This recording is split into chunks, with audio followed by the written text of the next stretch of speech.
Nós vamos associar as transformações gasosas que a gente já viu com a primeira lei da termodinâmica. As transformações gasosas são isotérmica, isobárica, isocórica ou isovolumétrica, adiabática. Então, vamos lá.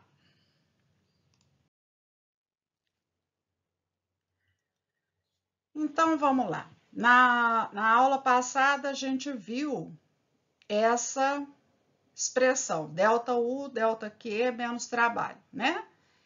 Esse ΔU é a variação da energia interna, ΔQ é calor, né? Variação do calor, e essa letra tal é o trabalho.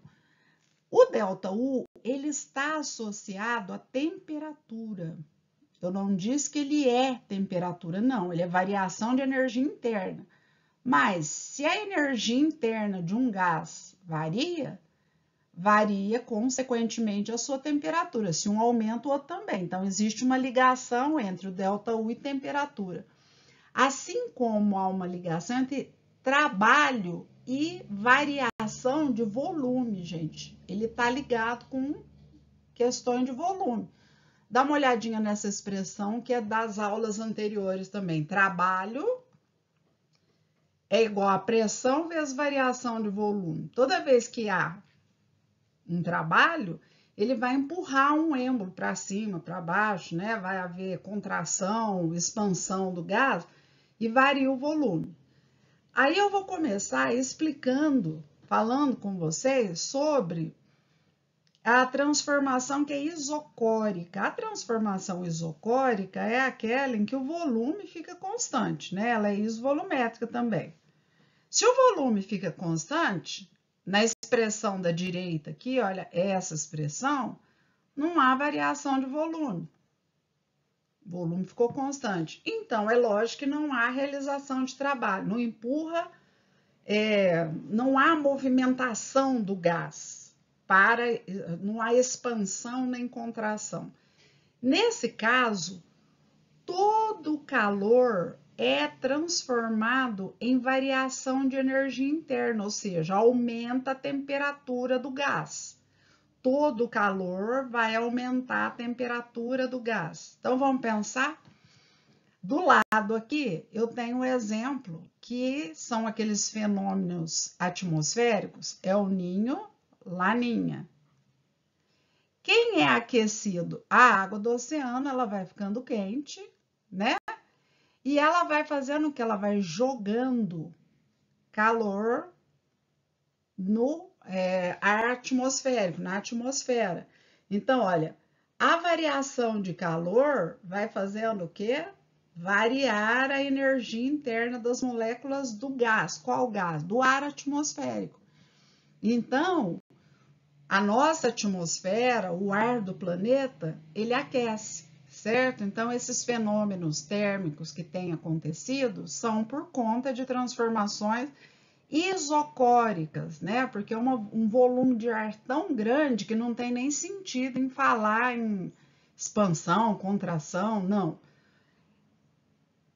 O calor que é jogado na atmosfera se transforma imediatamente em aumento de temperatura.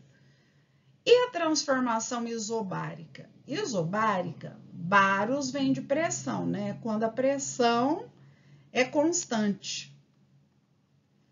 Então, vamos imaginar que esse exemplo, que eu acho bem interessante, olha só, panela de pressão. A panela de pressão, colocou ela no fogo, o que acontece? Vai aumentar a temperatura, vai aumentar a energia interna desse gás que está aqui, né? E na hora que aumenta a temperatura, por quê? Porque a panela está recebendo calor, começa a haver a realização de um trabalho. Qual trabalho? Olha aí, quem realiza trabalho? A válvula gira. Então, na hora que a válvula gira, ela é uma coisa sólida, empurrada pelo gás, então o gás está realizando um trabalho.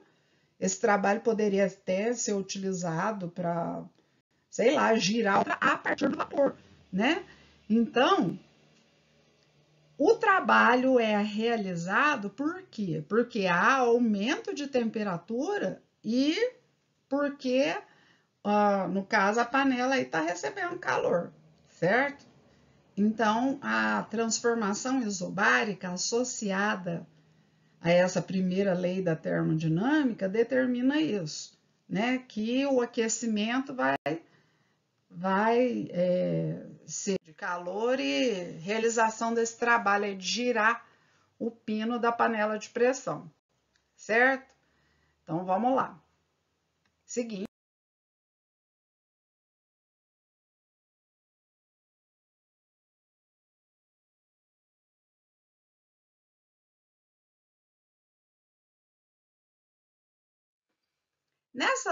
Nesse outro slide aqui, ainda continuando, de novo, olha lá a transformação adiabática. A transformação adiabática é aquela que é muito rápida. E por ser muito rápida, eu tinha dito num outro momento que se eu pensar nessa expressão aqui, olha, não vai haver troca de calor com o ambiente. Isso se for transformação adiabática, lá.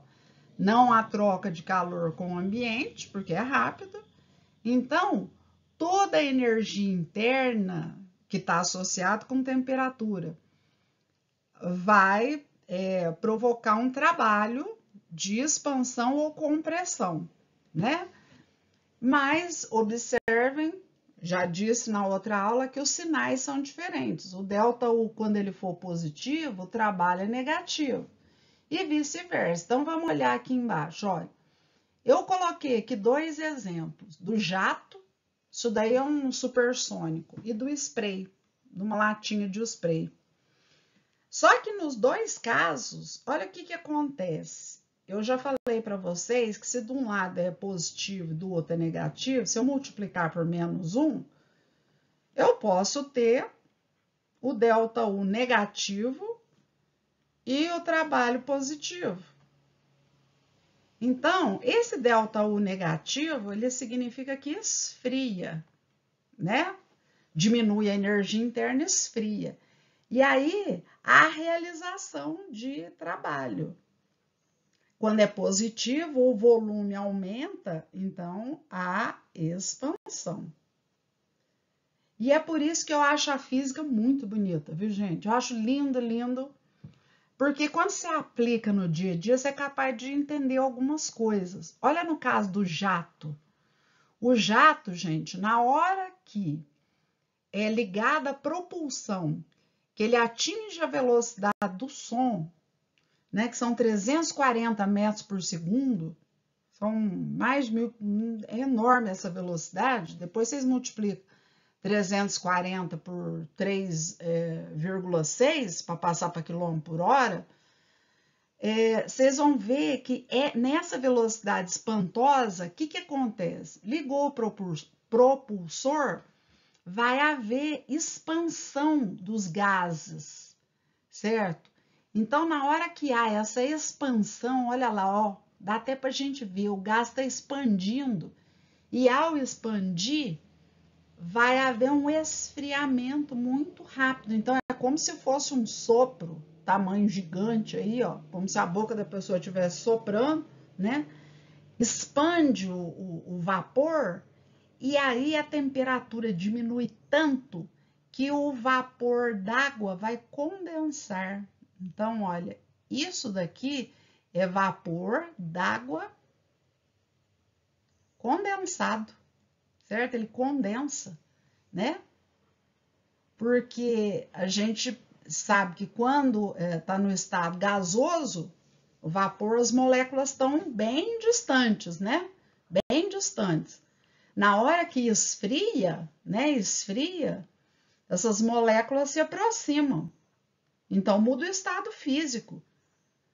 Isso aqui tudo, ó, tá passando para o estado líquido, né? Tá condensando e é por isso que dá para fotografar, certo? É muito bonito.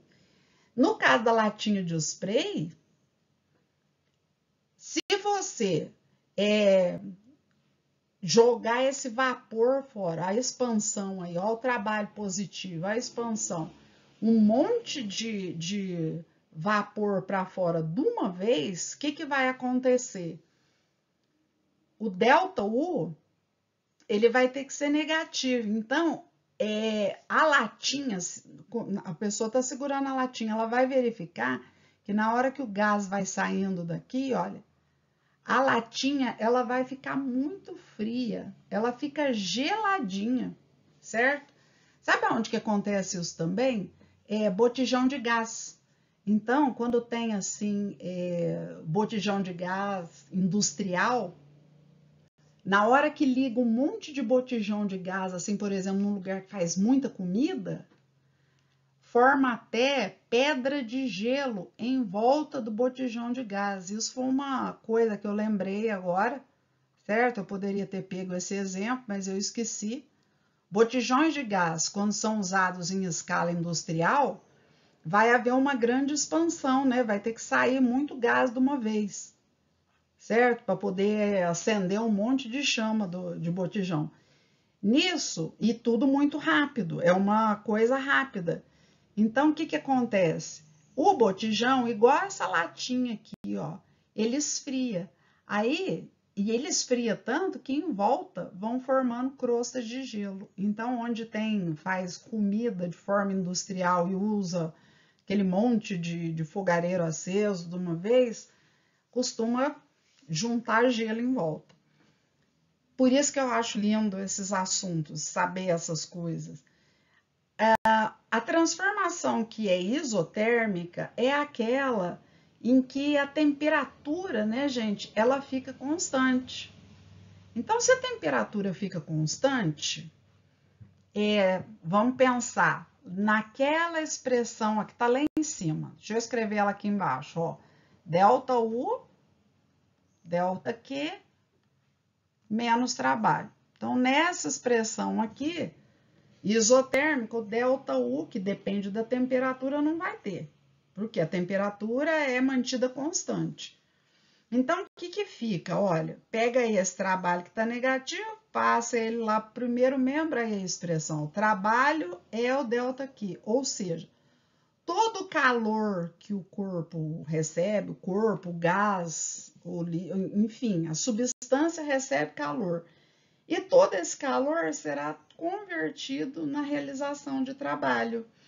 Aí eu lembrei dessa primeira máquina térmica, ela é muito antiga, então o grego que pensou nela, ele chamou isso daí era um brinquedo antigamente, a primeira máquina térmica, de Eolípila, olha o nome, Eolípila. O que é a Eolípila? Na realidade era uma esfera, certo? Era uma esfera, colocava 2 canos na esfera, um virado para cima e o outro do lado de lá virado para baixo, aí prendia dessa maneira que vocês estão vendo aí, ó, certo? Igual aquele torrador de café antigo, você coloca fogo embaixo, ó, aqui na imagem, ó, vocês estão vendo que é colocado chama, fogo, né? Aí o que acontece? O que está lá dentro vaporiza, aqui dentro ó, tem ar, e vocês estão vendo que tem uns canos aqui do lado. Então, o vapor ele é canalizado de maneira que, na hora que a água que está aqui dentro ferve, ela sobe pelo cano, entra dentro da esfera, sai por esses canos para um lado e para o outro, e isso daí vai fazer girar. Então, o que isso tem a ver com a primeira lei da termodinâmica, que é essa daqui de baixo, e mais a transformação isotérmica? É que a eolípila está recebendo calor, ó. Não está recebendo calor? Olha lá, está recebendo calor. E todo esse calor está sendo convertido em quê? Em trabalho. Por isso que está girando essa esfera aí, né? Agora, vocês imaginem quantas máquinas de giro podem ser criadas. Por isso que houve a Revolução Industrial, depois de muito tempo é que Joule construiu as suas máquinas, mas tudo isso tinha uma origem lá na antiguidade, certo? É isso que eu queria falar com vocês e eu espero que tenha sido interessante, porque eu acho muito bonito essa aplicação prática da física nesses exemplos, nesses conceitos do dia a dia, certo?